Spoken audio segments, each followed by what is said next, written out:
Now, you must get into a creative space in order to foster creativity. Sitting in your office or at your cube is not likely going to create a space for creativity.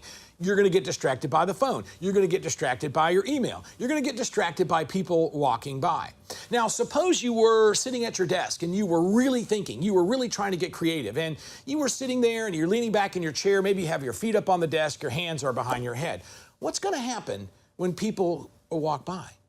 They're going to give you dirty looks. So look at that guy. He's not doing anything. I remember a quote I heard about Henry Ford, and he was taking people through the factory back in the 20s. And as they walked by, there was a gentleman in the office sitting just like I described, hands behind his head, feet up on the desk. And so 2 or 3 times they passed. And finally, a woman in the group asked Mr. Ford, why do you employ that man? He hasn't done anything in the couple of hours we've been here. And Henry Ford said, you know, I recall one time he had an idea that saved us $1 million in our manufacturing process. And as I recall, he was sitting just like that when he had that idea.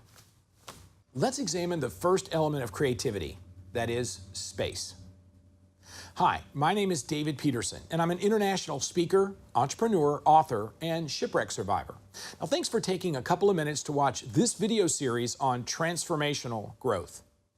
Well, companies like Google and Facebook, they build elaborate thinking spaces to spur creativity. They're not going to take a chance that somebody will leave somebody alone in their office. So they create these crazy, amazing things to go in and really kind of engage and get into that playful, open mind. But you don't need to do that. All you really need is a room that will distract your left brain to allow your right brain to be creative. So the left brain is handling all of the motor functions and it's kind of, quick to do things. And the right brain is more contemplative and it's really the one that's thinking.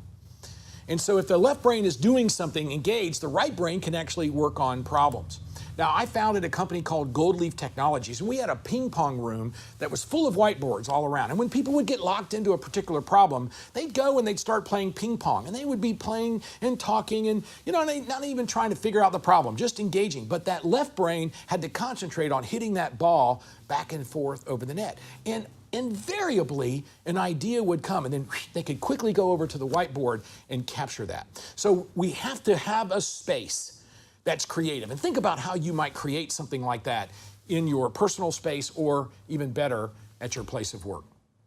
Thanks again for watching this video on transformational growth. Be sure to watch all the videos in this series. And if you want to reach out to me, go to www.i7strategies.com or linkedin.com/in/DLP speaks. Let's connect.